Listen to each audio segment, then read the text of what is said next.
Hey everybody, welcome to the Sharp Tongue Podcast. I'm your girl Jessimae Peluso. How are you doing? How you living? How you loving? You want to hear Carlin? That's Carlin saying hello to you too. Happy post-Thanksgiving week. How's your gut? How's your gunt? Did you grow a fupa over the fucking weekend? If you didn't grow a fupa over the fucking weekend, I can't talk to you. I cannot talk. I have nothing to say to you. If you didn't throw down, then what's the point of living? If you're not squeezing every drip drop of this bitch, why are you even here, bro? You're wasting your time. You're wasting your motherfucking time, bro. Did I take an edible? Yes. Yes, I did. God bless you, okay? Tell Dr. Amen I'm doing my best, okay? I'm out here doing my damn best. And if you want to be doing your best, go to my YouTube page and click subscribe and like the videos and send them to your fucking stuck-up grandma or aunt or dad or mom or sister and let them laugh a little. Give them a little bit of Jessimae's tough love, okay? I'm out here bringing joy and changing lives. You're goddamn welcome. You are goddamn welcome. I am back to enjoying podcasting. Not that I wasn't enjoying it before, but you guys know, you know the deal. I don't need to explain myself, okay? I'm out here giving it my all. And turns out I really wasn't giving it my all. Now I am. Now I'm back. Is there an edible in my system? You're goddamn right there is. Is it a little bit? It's just a little scooch, okay? It's a little scoochy magooch. So back the fuck up and be respectful. This episode, it's just OG. You know I'm back and feeling good when I am doing these like episodes of just me talking trash. Honestly, I was thinking about it. I was like, there's so many podcasts with guests. And yes, I do enjoy having guests once in a while. Especially if I can nerd out on some neurology or, people who are spending their lives saving the fucking Amazon forest. Those people, I feel, if you can bring value and teach us something new, I want to have them as a guest. Or if it's somebody who is cool, like someone in my life that I know that I want you guys to be introduced to and know my friendship with, not as a bragging right, more as just as an appreciation and gratitude moment, like having just different people in the field and the industry who I love, who make me laugh and wanting to bring them to you guys. But then again, I was thinking about when I started this podcast and it was just me talking shit and realizing that's what I love to do and that's what I'm good at and that's what I enjoy, just riffing and bullshitting and tell you guys about my day and how I feel about life and all of that. So there's the sadness has been lifted a little, the depression is depleted a little, and I feel like a new version of myself. So I appreciate you guys. I want to thank you guys for your support in this whole process of this podcast and how many years we've been doing this, and you guys just being so supportive through all the highs and lows. But at the end of the day, you guys come for a show, and that's what you fucking deserve. You don't, as much as I like to share what I'm going through, I will do it when it's a consumable product, where it's something that can be, where you guys can learn from or grow from or experience joy from. That's when I want to deliver it to you. Not have you guys worry about my day being shit. You guys come to me to escape that, and I don't take that for granted. And I think it's an honor to be able to have a job that helps you guys forget your shit. That's what I'm here for. I'm your damn court jester. Jessimae, God bless. Send in your rich dads, your divorced dads, only the rich ones, okay? Send them my way. I'm coming home for Thanksgiving. I will be home for Christmas. Hang up the mistletoe, bitch, and start calling me mom.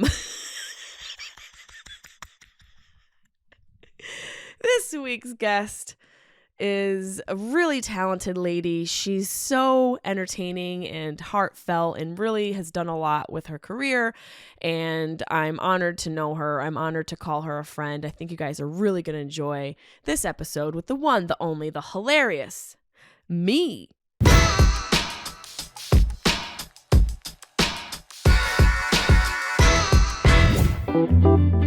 Sharp Tongue Podcast. Beep, beep, beep, beep, beep. You're listening to the Sharp Tongue Podcast. I'm your host, Jessimae Peluso. It's a personal look. Well, it's not really a look because it's a podcast. I'm already fucking this up. This is kind of like a verbal comedy diary, a deep look into the crevices of my mind. It's gonna get dirty. You might cry. You probably laugh. Hopefully you'll laugh. The whole point is for you to laugh, but you also might cry. I talk about my family. I talk about farts. I talk about love, loss, comedy, how hard it is to make it in this biz. I'm a fucking professional. Each week it's something different. Sometimes I have a guest host. Sometimes it's going to be a movie companion episode. Sometimes I just ramble about the bullshit I dealt with the week before. You never know what you're going to get. It's raw, uncut, and funny. It's me. Merry Christmas. Merry Christmas. Merry Christmas. And how the fuck is it already the holidays? How did this happen? People tell me, why you guys got to see my shirt. I am sitting, my studio this week is in my sister's guest room again because I am in upstate New York. I am rocking the Wu-Tang. Is for the children. Everybody, we are, I didn't even put under eye concealer. I'm here just living in my truth. Let me brush my hair. I feel like at the very least, I could take out my no fucks given bun and give you guys a real run for your money. I feel like at the very least, that's what you deserve. It's certainly what your dad deserves. I don't know if anybody, look at this look. If you're watching the video, you're welcome. If you're not, you really are not living your full life here. Sometimes this dry shampoo comes out white and then I end up looking like a middle-aged librarian if I don't brush it out.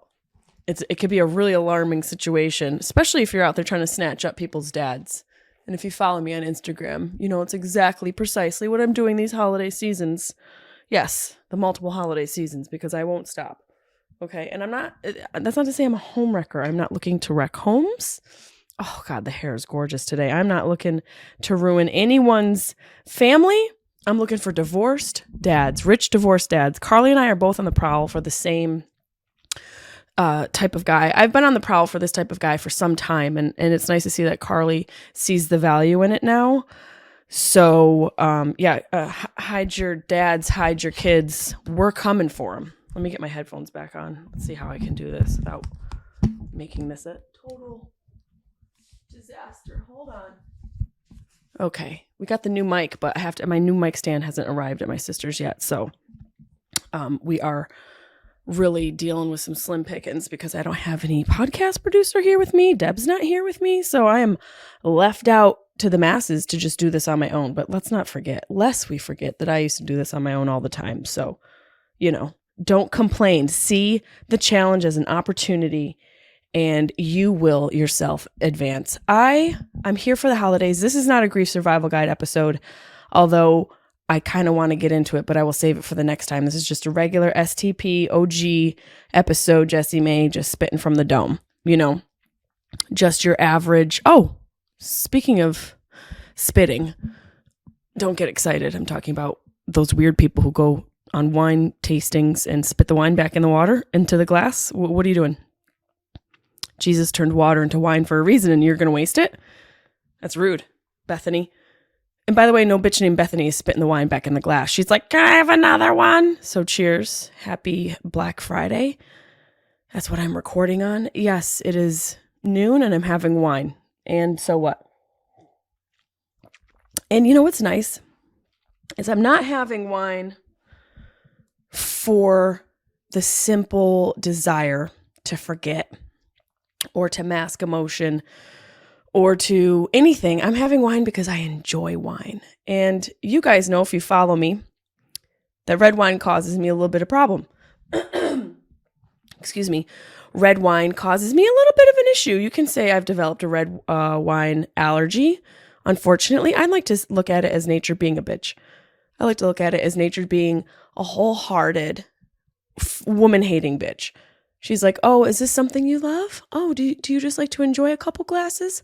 Well, here's the headache of a century. You're welcome. Welcome to 39, bitch. It's so rude. And here I'm about to sneeze. It's not COVID. It's an allergy. And it is legitimate.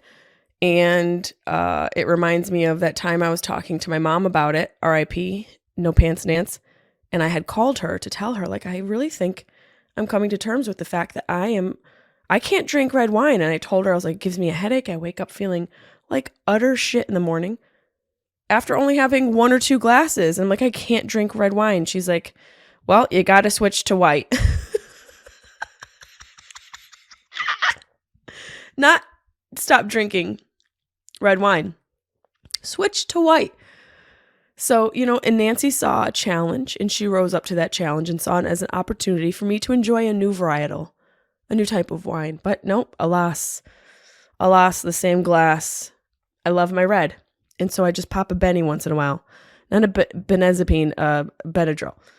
Yeah, I'm not out here just trying to be in a coma. I'm just trying to not sneeze while I have wine. I'm hardcore. So hardcore. But I found this wine. Let me put a coaster down. My sister will fucking kill me. I'm just going to use my podcast notes. Yes, I do take notes. I've luckily started to give a shit again. Not that I wasn't completely not giving a shit before, but if you listen to last week's episode, How to Unleash Your Grief, you will know what I'm talking about, that I was going through a very hard time. Still, not that I've overcome this hard time miraculously, I'm just healed. But I think going through this hard time has made me not have all the energy that I'd like to have for you guys and for my art and what I do and how I perform and what I put out. It takes energy to do that. So now I have energy and I'm taking notes. I used to take notes. Back in the day, I took notes when I was doing the podcast, and it's a sense of caring. It's a sign of caring. It's, preparation is a majority of the game. So here I am. I'm I'm basically like boasting about how I fucking took notes. Like it's some big, yeah, I'm really doing great. I'm taking notes for my podcast. Yeah, I'm using the wine on the notebook. That was the whole point. And I am here at my sister's. This time it's such a different vibe. Not that I've overcome all the emotions of grief. This is not a grief survival guide episode, but it feels lighter. It feels nice. And I drove here. I found this wine because I drove cross country. And my favorite red wine varietal is Nero d'Avola. It's a Sicilian red. And it's hard to find. I got expensive taste. I just have high standards. I don't give a fuck. I don't need to make excuse for that anymore. And everybody who works with me knows that. Debbie knows that. Rudy, they all know I have high standards. And let's be real. Like the men in my life have not necessarily been of the highest standard, but that's changed. Now I'm coming after your rich dads and Michael Keaton. But the wine I like tends to be, it's not all expensive wine, because I've had to drink the organic wine to sort of keep me, keep my body. But this wine I found, it was a Nero d'Avola. It was on my road trip back to Syracuse, and we'll get to that in a second. And I was getting gas, my last stop before my last Airbnb. And, I've done this cross-country trip so many times, but, you got to gas up. You got to kind of schedule everything and be somewhat good at organizing and all that, which I pride myself on. I love organizing things. It's one of my favorite pastimes. And I was like getting gas, and then I said, oh man, I need some red wine. But I don't want just any red wine. I'll just stop at this liquor store and see what they have. It was in, I forget what town it was. I don't know. It was one of the fucking towns between LA and here, Syracuse, New York. And I pop in and I see the second bottle I grabbed was a Nero d'Avola. I wish I had the bottle here with me. And it was organic, you guys. Oh my God, it was like meant to be. Are the grapes organic? Did somebody read to the grapes before they went to bed? I was so excited. I bought all the wine. There was only 6 bottles on display. Bought it all. Actually, I left one for the table. For the liquor store. Just left it for the table. Like, I'll leave you guys with one, and I'm gonna take the rest. And actually, no, I take it back. I bought them all. I'd take it back. I bought every single bottle. And that's what I'm drinking now. And not too much of a headache without the Benadryl. I always test the wine. I take a glass at night and I see what it do in the morning. And if I'm not fuzzy at all, I'm like, okay, then I'll do like 2 glasses. And that's my limit. I don't like more than 2 glasses of wine. Unless we got some good tequila to pass around. I don't like more than 2. Can't stand when people do that with the wine in their mouth. If you ever go to a fucking wine tasting or winery, they do this. What the fuck are you doing, Lance? Sounds like you're working on plumbing in your own neck. Stop it. You look like a fucking asshole. Wine sommeliers are fucking assholes. Oh, do you get a blueberry note? What note? Is this a musical scale? Oh, a flavor note. Okay. Well, why don't we just leave that blueberry in the produce department? Okay, because I don't smell one. You know what I do smell? Cow hooves. I never get the notes that they say on the bottle. Oh, I wish I had the fucking bottle. I never get the notes.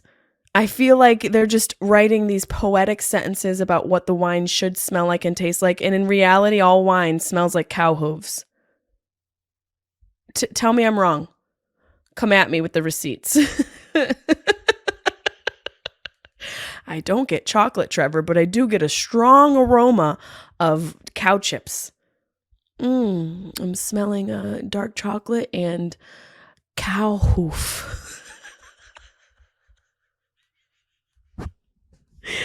I should be a sommelier, like the worst sommelier.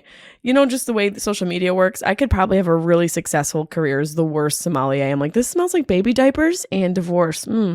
Enjoy it. It's a Friday red. Enjoy. Have a gulp. Yes, I did drive cross country. Let's get into that. So I drove cross country again. I've done this trip. Let's see, the first time that I did the trip, I was inspired to because my sister was having Karina, her second kid. I believe that's why I did the road trip. And one of the things that compelled me to drive cross country, I am an adventurer. I love to travel alone. I love to be out alone. It's one of my favorite things to do. And I love to explore. I love meeting new people. I'm a pretty ballsy bitch. And I like to get out there in the world. It's such a short, beautiful life. I like to explore. Here you guys can explore the bottom part of this. I'm in hot pink and purple sweatpants. You're welcome. And I just wanted to go also because I have 3 dogs. So that's a hard crew to travel with.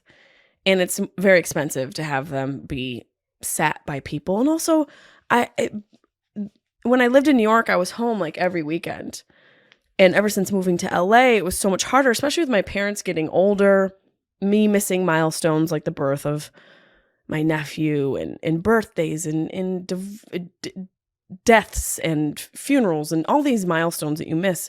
It makes it hard living away. So I was like, well, let me just go home and stay for the summer. And I did that. That was the first trip when my sister was having her kid. And then the second trip, I think, was when my dad was not well. And then I did it a couple more times just because it allowed me to spend a chunk of time with my family. And the country really is beautiful. And I love Airbnbs. I pride myself with being able to find the best Airbnbs. I like something cozy, something charming. And also it might look like it'll pop up on a Dateline NBC special about a woman last seen in cabin 10. I just love staying in a place that may be the last place somebody sees me alive. I probably shouldn't say that. You shouldn't put that out in the universe, but it's a joke. These cabins are like really cute. There was a couple that looked like a hunter's lodge. Definitely a hunter's lodge vibe. There was one that Marty and I stayed at in Tobyhanna, Pennsylvania. And I called it the Bear B&B. Marty and I both referred to it as the Bear B&B because it was in, the mountains. It was a chalet the Airbnb chalet. It was the Airbnb chalet because everywhere you looked, there was a fucking bear on it. Remember that sketch from Portlandia? Put a bird on it. This was the same, but put a bear on it. There's a bear rug, bear curtains, bear mugs, bear pillows, bear blankets, a bear chef with a dish. You ever see these things? Like, if you ever saw the Skymall magazine, you know what I'm talking about. The Skymall magazine was famous for 3 things. The pillow that let you sleep right on the tray in front of you on the airplane. The large Sasquatch, the lawn decor. You know, oh, look, our neighbors, they love things that aren't real, and it's just a Sasquatch you put in your front yard. I want to marry the person who actually bought that and put it in their fucking yard. That's my soulmate. Wherever that person is, find them. It's my soulmate. And then the third thing that you would buy off of Skymall was like those waiters. They're like, it's a table, but it looks like a little person. There was like an Italian guy with a tray and like carving like a bear holding a tray, and you'd put this in your living room, I don't know, in your entertainment room, and you'd put you'd put different cocktails on it for a party. I never understood it, but it was my favorite things out of Skymall, and that's what this Airbnb had. It looked like somebody popped an edible and went on Skymall, actually just typed in bear and bought it and just kept putting things in the shopping cart. They weren't even looking. They're like, need it, put it in. Do we need it? Don't think about it. Put it in the cart. That's what this person did when they decorated the chalet, which to this day, I don't know what the fuck a chalet is. At first, I know it's rude. It's like, what the where, who, in what world? And what am I, Cinderella? If this is a chalet, somebody should be giving me a massage. I feel like it's a very fancy word. I feel like there should be a hot tub, a masseuse, an on-site masseuse, and meats and cheeses, a dish of meats and cheeses. Don't call yourself a chalet unless I get all those things. Very pretentious. Like it's a shed with bears in it. Let's be real. It's a shed lay. Maybe that's what somebody said. A shed where you can get laid, and someone heard chalet, and then they're like, that sounds great. Let's put that on the listing. So I've stayed in many amazing places. It's one of the reasons why I love to travel cross country, because you get to stay in all of these cool, weird places. It's one of the reasons I found Mystic Springs, which is one of my favorite spots. You guys know that. Excuse me, I'm recording. Please shut the door. I'm not done. A few more minutes. You guys got to go. Thank you. I told you I'd come get... I told you I'd want to come get you after. Hug and kiss. Okay. Hi, guys. Look at my bunny I got. Okay, now you got to go. Oh, it's back. Thank you.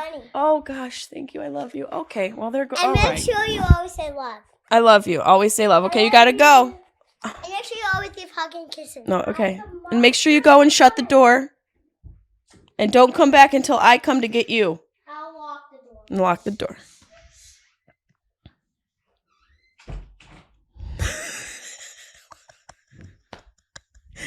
It's just, you know what, being here, every time I come here, not just when we can't have kids in the frame and then I say that.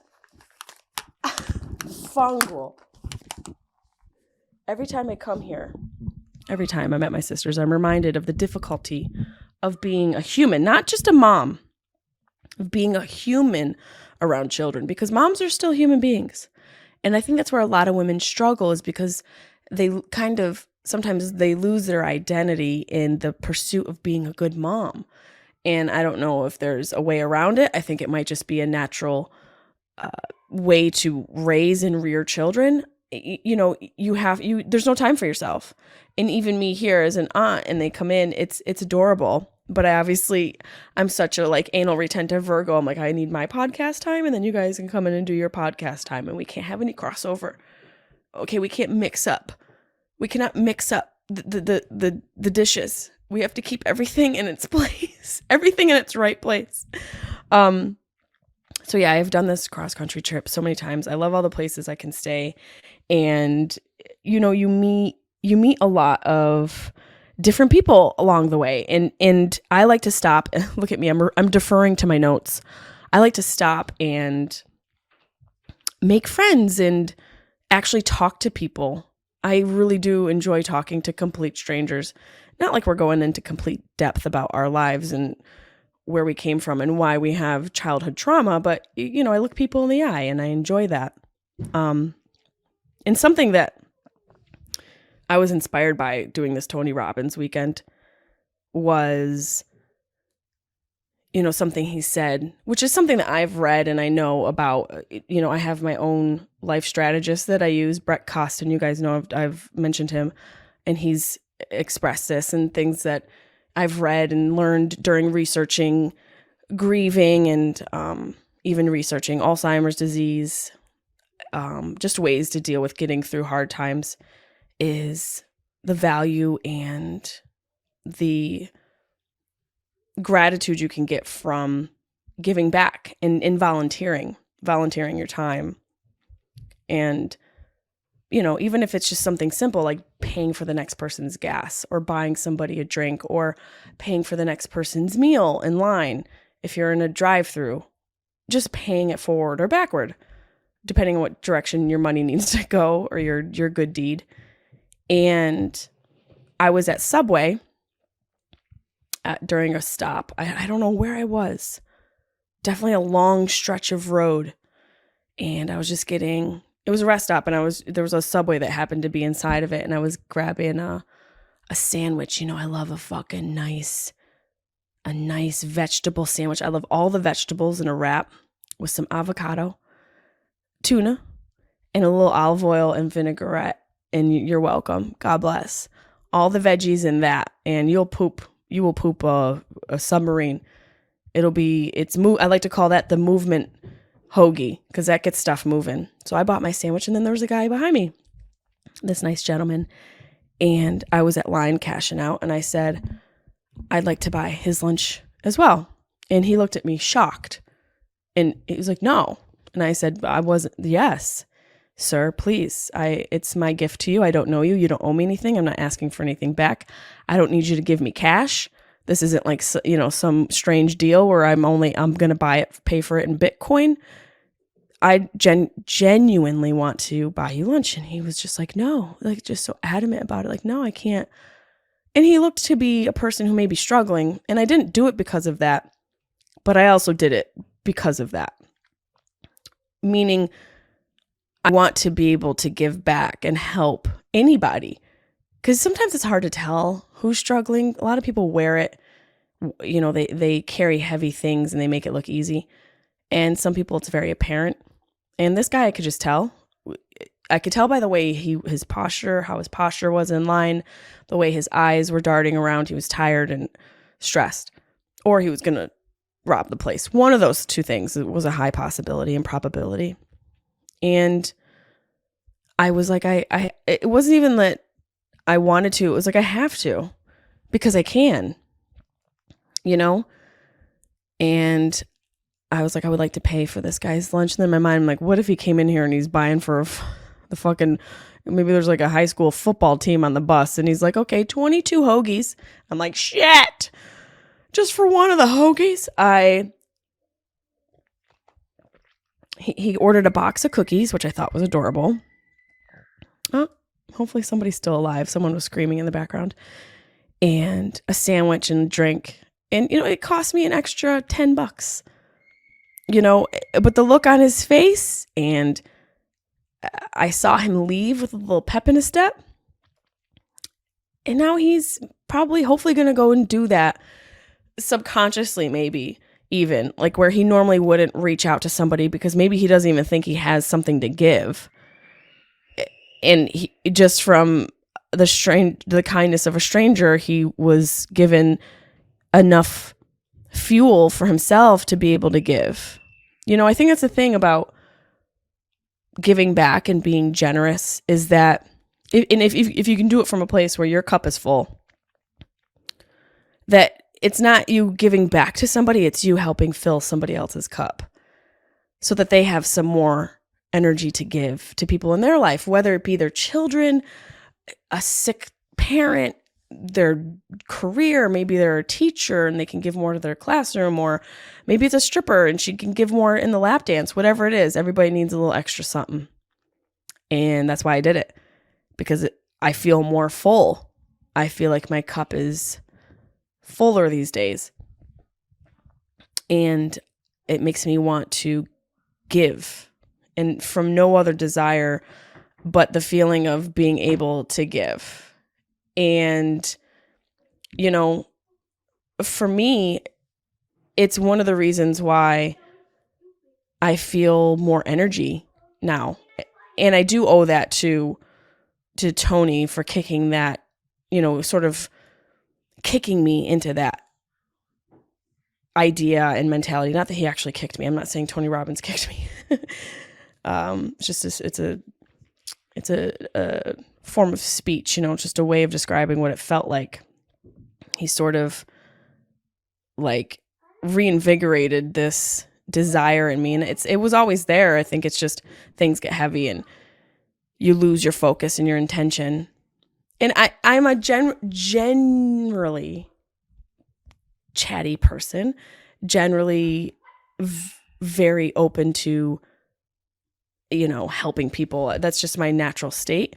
And not all the time, like I said, like sometimes you get me first thing in the morning without, mud water or without a little bit of like a breakfast burrito, fucking watch out. Like step back. I got a lot of things that I need to do to get to the place where I can be this bubbly bitch. And that's okay. I know my journey. I know what I need to do. I have a whole morning ritual. My whole team knows it. I hate to say team. Fuck that. I like to say team. I handpicked these motherfuckers, and they're very good. They all know I got my morning ritual. Like, please don't bother me. Like it's nothing against you, but I can't have you in my space. In the morning, I need to do my own thing. I don't even like to fucking talk in the morning. That's why I know I'm not mother material right now, because these motherfuckers won't stop. Children should have podcasts. They really should. That's why I'm going to record with these fuckers afterwards. We're going to do a Patreon episode. So if you want to listen to Karina and Elliot, they'll be on the Patreon. But you can give back. You don't have to give. You're like, oh, maybe some of you are listening like, I don't even have an extra fucking dollar for myself. Giving back doesn't have to be a monetary exchange. It can be verbal. It can be a smile. It's just an energy you put out in the world, and it's an attitude. I stopped at this place called the Log Cabin Cafe. It's it's off of, it's when you're coming west to east, and I think it's Route 10. I can't remember, but you can Google it, Log Cabin Cafe, near Loretta Lynn's museum. So those two landmarks are close to each other, as well as a really great Amish farm store. All three of those things are must-sees. And this little Log Cabin Cafe was just the cutest. Like, you walk in, it's like, hey, y'all, how you doing, honey? Why don't you grab yourself a booth and we'll be right with you. And I'm sure they're talking some trash when they go through the door. And then when they come back out, they're like, bless her heart. I'm probably like, this skinny bitch looks like she just got off the pole from a afternoon lunch shift. Let's get her she needs some greens to cleanse her soul. It was this adorable little place, and the waitress was adorable. It's like you go to these towns and these people are just so adorable, because I really don't think they have as much of an idea of what's going on in the world. You really have to travel. The only way or are able to know what's going on in the world, even our own culture, let alone other cultures, the only way to really, I think, expand your ideas and have you have an open mind is to get out on the road and to travel and to talk to people and to expose yourself to different cultures. Even within our own culture, there's so many subcultures. So, being able to do that makes me have an open mind about when I go to these towns and I meet these people who don't have open minds. And it's not their fault. It's because of how they live. You can really tell how open a town's mind is by the way they dress. A lot of these girls are going to Buckle, that store in the mall. There's always a store in the mall called Buckle, and everything in the store's got a fucking buckle on it. You can tell how advanced the society is based off of how many buckles they have on their outfits. That's just a fact. The other thing that is very telling is the hairstyle. How much hairspray? If the hair doesn't move, don't talk politics. If their hair doesn't shift 1 inch, you can't mention politics because you're gonna get shot. You're gonna get shot by a guy who's just having a coffee. You didn't even know that he had a shotgun on his belt. He's sitting at the cafe. He's sitting at like the bar part, and he's having just a coffee and a donut. That guy's got a shotgun in his boot. Chaplain, excuse me. And so the hairstyle and the actual style, you can tell a lot about the town and how exposed they are to the outside world. Now, this is not an exact science, nor is this me talking shit about small towns. It's just what I've noticed from my travels. So this little log cabin cafe was just so cute, and I sit down, and my waitress was Danny, I think her name was, and she was just so sweet. She had a genuine sweet way about herself, and she was a great waitress. I'm gonna set this place on fire. Hold that thought on great waitress. I gotta lock the door, or I'm gonna get a knife, and you guys are gonna see me in the news. Hold on. Son of a bitch.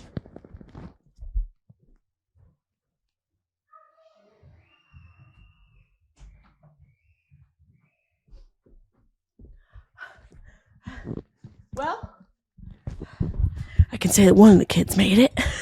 The babysitter arrived, so there's more screaming. The babysitter arrives and the screaming continues. I'm in no way, shape, or form talking shit about these small towns. It's my science. It's not like societal science or social science. It's just my science as to what I've witnessed.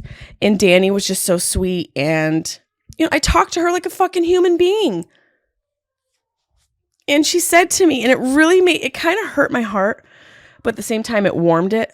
She said, "Thank you for being nice to me." And I was like, and she meant it. She was saying it like a realization that it doesn't happen to her often. And that's fucked up. I think it's fucked up anytime you go into a place where someone's serving you, or waiting on you, or washing your clothes, or washing your fucking feet, doing your hair, fixing your car, doing anything. It's really messed up for you to treat them like they're the help, regardless of their color. It's just so fucked, and I can't stand it. I fucking can't stand it. And that's not to say you can't ask for certain standards within the service you're getting. I like to communicate what I like. I don't expect or make assumptions about anything. That's the worst way to approach life, is to not communicate and expect someone to know what you're thinking and make assumptions. That is a highway to misery. You'll be depressed and miserable for the rest of your life unless you communicate what you need. And so that I always just make sure, when I get my nails done, please don't use that drill. I don't like that fucking drill. If someone's getting into my car, I'm like, please don't rob me blind, because I don't know what the carburetor from the belt. I don't know why my car has accessories, but please don't fuck up the belt, my car's belts. I don't know if they're designer or what, but please just don't touch them. I express myself, and for Danny to say thank you for being nice to me, I don't know what you guys think or feel, but to me that indicates that people have not been nice to her. And that the simple act of kindness was a shock to her, so much so that she felt compelled to tell me so. And that made me sad. We need to do better. We talk about doing better. That's one of the things we really need to check off that fucking list. Kindness is free. And it goes a long fucking way, people. Kindness goes a long fucking way. And you never know how it's going to come back. I don't know if I believe in karma, because our modern Western sort of idea of what karma is, and our translation of what karma is, really isn't necessarily what actual karma is.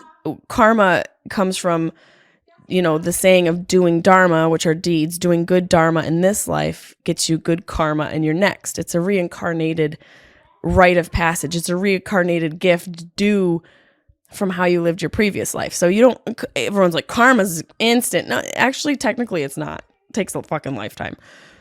So that shit builds up. But I do believe that there is an energy that is contagious. just like negativity, positivity is fucking contagious. And not only is it contagious, it's something that like can change someone's mindset. You know, it's sort of a kick that someone can need. I'm talking about that kick that Tony gave me, not in my womb. He didn't kick me in my womb. He kicked me in my fucking soul. Tony Robbins kicked me in my soul. You know, just from being nice to that guy and buying him lunch, that maybe could have been a kick in the day that he needed, or even in his life. Like, he could have been beaten down, and maybe his mindset has got him in this victim mentality, and he's not seeing the gifts of life. He's seeing everything as a difficulty, and he's seeing everything as things are happening to him, not for him, which is what, you know, one of the things I learned from Tony, which is a really common way to look at life, but it's articulated in such a simplistic way that you can understand it on a deeper level. And maybe my act of kindness can sort of help this guy get out of his mindset that there are no gifts. And sometimes as neighbors, quote unquote neighbors, I don't know this guy, I don't know where he lives. Can you imagine I followed him from his fucking house? The fact that we are neighbors on Earth, it is sort of a reason for us to try to make people feel good. Is that too much for people to do? Am I a hippie to think that that's a possibility? Is it too simplistic? I don't know. I've seen the way my dad used to deal with people, and my mom, and I firsthand was witness to the ripple effect that had. You know, my mother was a union rep, and she used to help people who were people in a school that weren't teachers, you know, lunch ladies and bus drivers. And that was her whole job, was helping them. Even though she got paid to do it, she was really good at it. She still worked really hard and went above and beyond to make sure people were seen and that they got what they deserved. And those people, they loved her for it because she really meant it. And they even made a day in the district, Nancy Finley Day, and the I think it's NSR or NSRP day. It's like some national representative day, recognition day. And I believe hers is, I think it's November 13th, which is the day that she passed away. It may be a different day. I don't know if they're like, hey, this is the day she died. Let's have this be the special day for Nancy. But it's a day in November that the Syracuse City School District deemed Nancy Finley Day, which is pretty fucking cool. And it also shows the impact that your mother had. And that impact being her fucking kindness. Be fucking kind. You know? Be grateful. And that's the other thing on the other side of this Tony Robbins weekend is my mindset has also shifted for me to really realize how fortunate I am to have this crazy, chaotic family with these kids. Otherwise, if I were an only child, I'd be in the Bear Chalet. I'd be in the fucking Bear Chalet alone, so sad. Like, where I don't have anybody, and you can understand why people are getting this cyclical mindset of feeling like the world and life is happening to them because they haven't been able to see the gifts. They have been beaten down so much. So I understand it on one hand, but on the other hand, you have to have the desire and the understanding that you do have a choice in how you view life and how you view your world around you and how you step out in that world and what you put out in that world. You have a choice. You have a fucking choice. Every single one of us has a fucking choice. And a lot of people who don't have anything, who didn't come from shit, created a lot because they realized the power of choice.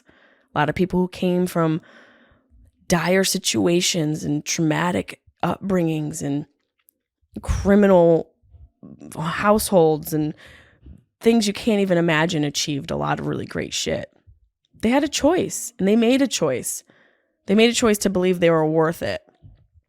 And being here and coming on the other side of being in that Tony Robbins seminar for a few days,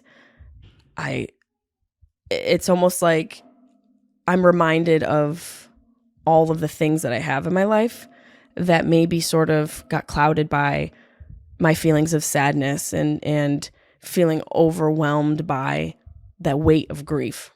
It's not a grief survival guide episode. I'm just dipping in. Guys, I'm just dipping my toes in. Don't get mad. Please don't get mad. Excuse me?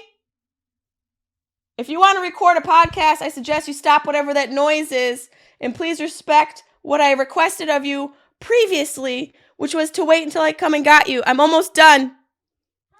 Thank you. A little bit longer. Thank you. I love you. So that's how you are a day drinking stoned aunt, as you put your fucking foot down. Tully was surprised that he thought I was just going to be like the cool aunt that let the kids get away with everything. I'm quite the fucking opposite. I did tell Karina to go up to Emily yesterday on Thanksgiving and tell her. I told Karina to go to her sister and let her know that I was motherfucking nature. And then Karina screamed it to the whole room and sort of blew my cover. I was just hoping she'd kind of walk up nonchalantly and be like, Mom, did you know Jessie is motherfucking nature? I was on an edible. And I'm not saying I'm a great person, but I am saying I'm available to babysit. So remember that for next time your hoary babysitter doesn't show up. It was funny. I was starting to decorate the room that I stay in, which is kind of like the Mammy room, Nancy room. There's a lot of her stuff in here. My sister put up a bunch of photos, which I have put into a drawer, not to avoid them, only because it's a different year and I've got a different mindset. And I want to focus on happier things like tequila, wine, and being grateful for the people in my life. And so I was decorating, and my mom had gotten me this Charlie Brown Christmas tree, which is so adorable. If you like tchotchke shit, I was raised by a tchotchke woman, like Queen Tchotchke. You have to check out the Charlie Brown Christmas tree, which is an actual Christmas tree. It's like 2.5 feet high with just the single red globe ornament. It's just the sweetest thing ever. You need it. And as I'm putting this tree together, I was like, see, Charlie Brown understood the value of not needing a lot in your life. You don't need much to make your heart feel full. And as I was thinking this, I dropped the red ornament onto the dresser and it shattered. And I was like, see? And also, we're taught to strengthen our relationship with loss, because I just lost the only thing I had, the one ornament for this fucking tree. And boom, it's gone. Bye. And I laughed at myself because I am having this like deep introspective moment of realizing like the ideology and the theology of Charlie Brown and the mindset of the have not. And you really have a lot by not having a lot. You realize how much you have, and then my fucking ornament shatters. It was just a beautiful, perfect, ironic moment. Don't you think, that I really enjoyed?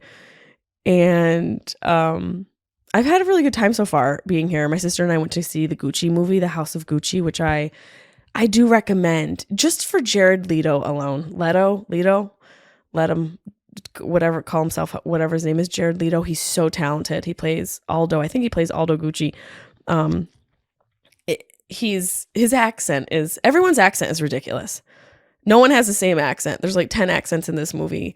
They all have their own form of what Italian sounds like. And I think Jared Leto's was my absolute favorite accent that he had in the movie. Just the way he spoke was fucking hilarious. And, you know, my sister and I had these custom Gucci jackets made from this very talented local artist, Michelle Darren, out of Syracuse. Her page is Michelle Darren, DARIN. I'll add it to the notes of this episode. You got to check it out. She makes the coolest custom jackets, and I love small businesses. Most of the stuff I own is from small businesses or individual artists or independent artists. I love supporting it, and you find really amazing stuff. And I'd rather give that to her than to actually Gucci. And my sister had these amazing jackets. My sister and I So we made a night of it. We're like, we got our Gucci jackets on. Put some makeup on. Went and had some sushi. We were on an edible and we kept laughing because my sister over and over was like, it's so fresh. The sushi is just so fresh. I'm like, bitch, your edible is good. Your edible is good because I don't know how you get fresh salmon in Syracuse, New York. The only lake we're near is Onondaga Lake, and I guarantee you the fish ain't fresh in that motherfucking lake. They are atomic. They're at this point, they are completely like the toxic Avenger trout. So we just had this great night, and I went out to get another drink. It's the Movie Tavern in, I think, Baldwinsville, or maybe close to Auburn. It's this cute little, movie theater where you can like get served, but because of COVID, you can't get served. We just need to get back to normal life, please, for the love of fucking God. That's the last I'll talk about COVID in this episode. But I went to go get another drink, and I'm standing in line, and then it's my turn, and the waitress or the bartender goes, oh, you're famous. And I was like, yeah, yes, I am.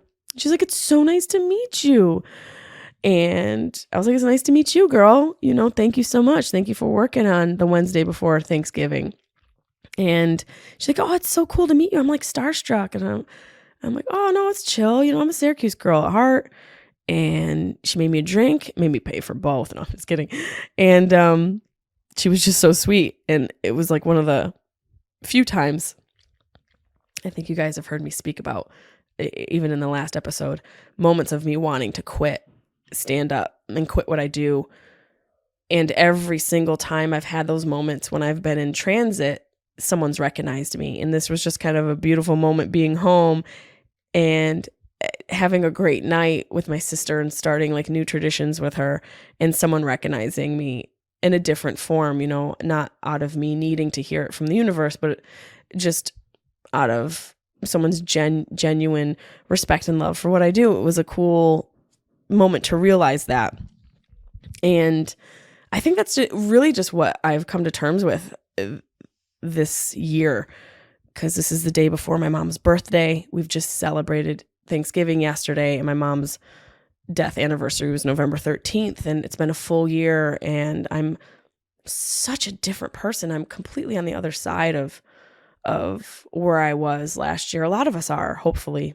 And I've learned and I've grown so much, and what I love and what I appreciate has evolved. And I feel so strong in my conviction of who I am right now.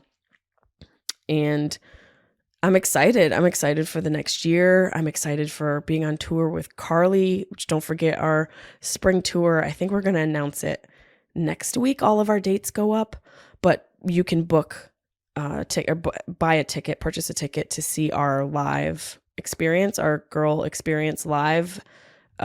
We filmed it, and it's going to be us sort of watching. It's like a watch along experience, a digital experience presented by Moment House. I'll put that in the show notes. And I'll also add the tour link as well. We're going to be touring. Carly and I will be touring all of spring 2022, and I'll be touring in the fall. Carly may join me in the fall as well. We might do another girl tour. We're figuring those dates out now. But starting that podcast with her has just been such an amazing experience. And Spotify and I are discussing what our podcast is going to be. I'm going to create something completely new with them. And I'm writing my book, getting back into that. So all of these things that I think I started out of a way to cope with loss and grief. It's not an episode for grief survival. I am now starting to enjoy all of these things again. So I want to thank you guys for sticking with me and being so supportive. And we have a couple calls. Oh shit, I can't forget the calls. And then after this, I'm going to be doing a podcast with my niece and nephew. Let's do a couple calls. There are a couple that I'm going to put in the next Grief Survival Guide episode that we'll probably do in the next week or so. But for now, let's listen to a couple. Hi, Jessimae. My name is Ian Burns, and I am one of your many fans from the UK. Ian! I wanted to ask two questions. One, is there any chance that we will get to see you here in the UK at the Edinburgh Fringe Festival in 2022 or 2023? And second question, how long should a fan wait to get merch? Love you. Bye. I gotta tell you, Ian Burns has been waiting for merch for 3 years, and now it's just become this ongoing, running joke. And, you know, part of me feels like Ian Burns can never get merch because it would ruin the joke. But, you know, I'm an anal Virgo and he's got to get something. But I'm just seeing how long we can prolong this because it literally is one of the longest running jokes I've ever had. And I think it's amazing. I love you, Ian. I love your accent. It sounds completely fake. We know you're in Ohio. Hi, I saw your tweet saying you'll answer any questions on your podcast. I'm just wondering if you could answer this question. I've been wondering if Dwayne "The Rock" Johnson clips his own toenails. That's what do you think I do for a living? You want my opinion if Dwayne "The Rock" Johnson clips his own toenails? I'm going to say it depends on when he worked out and if his muscles are stiff. I can't imagine a man that large has the dexterity and the ability to get down to those toes. But then again, maybe he puts so much work into his body that he is flexible, kind of like Joe Rogan, who can do fucking drop splits like a gay hooker. Maybe Dwayne "The Rock" Johnson has the same dexterity and the flexibility to allow him to clip his own toenails. That being said, I doubt he does. He looks like a type of man who gets pedicures done and actually gets like clear toenail polish put on. He looks like a guy who goes in for regular mani-pedis and has them like take away his cuticle skin and trim and give a nice soft square for sure. So I'm going to have to say no. I'm going to have to say no to this. I don't think Dwayne "The Rock" Johnson clips his own toenails. And I can have Carly confirm or deny on our girl podcast. Great question. Solid question for the room. Jessie, I was watching last night and was seriously bawling my eyes out. Everyone else in the house is asleep, and I'm like silent crying in bed with my cat. But I love you so much. It's actually on my bucket list to hang out with you and Bobby Lee. My birthday is September 18th, and I know both you guys' birthdays, obviously. So I'll manifest that for sure. You're my favorite. I love you. Bye. Oh my God, I feel so honored that I made you cry in your bed with your cat. Usually that's not the greatest scenario for a woman, and it's a lot of women's nightmares to just be alone crying with cats. But I'm glad that I am a positive version of that. It sounds like you're generally, which between generally and genuinely, I don't know which one I said more. Let's add it up. I think you seem like the type of person who is excited about that. So I appreciate that. And yeah, hello, Virgo. What's up, Virgo? Are you an anal Virgo as well? I am a very anal Virgo, and I love it. It's what's made me successful up to this point, and also has made all my drawers extremely organized. Anything you need, I'll find it in my place. And I misplace everything, but I always find it. So I'm like chaotically organized, truthfully.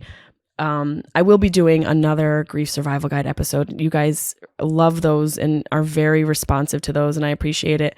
I have gotten a couple emails about what happens when we die, so I'll do that on the next episode. And also I'll get back into those voicemails that a couple of you left that I started to play, but I wanted to save for the episode because they pertain to grief and loss. So don't think that I've forgotten about you. I will definitely hook up with those and put those into the podcast next time that I do a grief survival guide episode. And come see me live. I'll be in Plano, Texas, the first weekend of December, the 2nd through the 4th, I believe it is. I think it's next weekend. Yeah, it's next weekend, Thursday, Friday, Saturday in Plano, Texas at the House of Comedy. And then I'll be in the Mall of America, December 16th, 17th, 18th. That's in Minnesota, Minneapolis, Minnesota. Come check us out. It'll be a fun time. And then don't forget, we are wrapping up the Wide Open Tour this New Year's Eve at the Syracuse Funny Bone. These are the last 3 dates to see me live. We had to move the Key West shows this weekend.